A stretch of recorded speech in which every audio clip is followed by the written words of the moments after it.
A proposito di giovani, io volevo anche ringraziare Ignazio Caruso di Blogamarì per l'intervista che ha pubblicato ieri in rete, che è anche una testimonianza di questo fermento di giovani che in città si muovono, fanno, propongono e in qualche maniera concorrono insieme alle istituzioni a voler dare una luce nuova a una città che comunque vive una profonda depressione economica e sociale, alla quale, come diceva Enrico, il libro in qualche maniera suggerisce delle vie di uscita non definitive ma quantomeno esplorabili.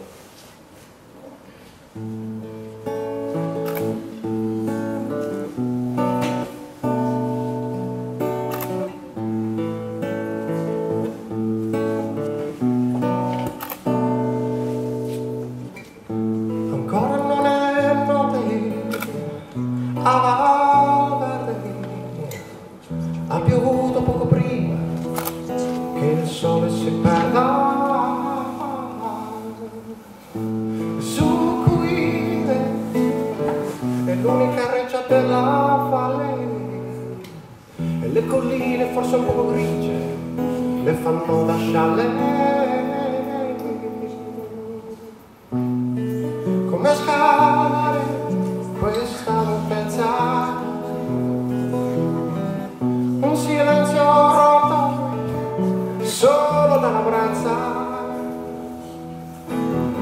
che accarezza i campi gialli delle paglie.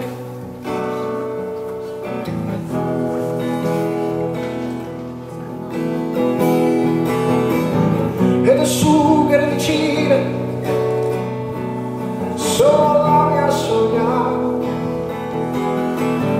per entrare nel rodere del tempo.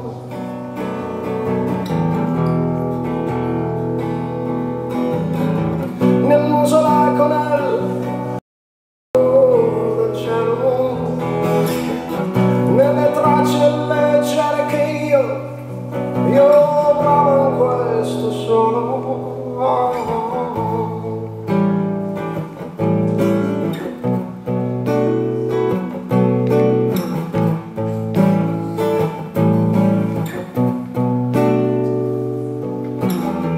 Il rio si è un poco stimidito e si gongola ancora nella pioggia di prima. E qui la luce già non arde e tutto tace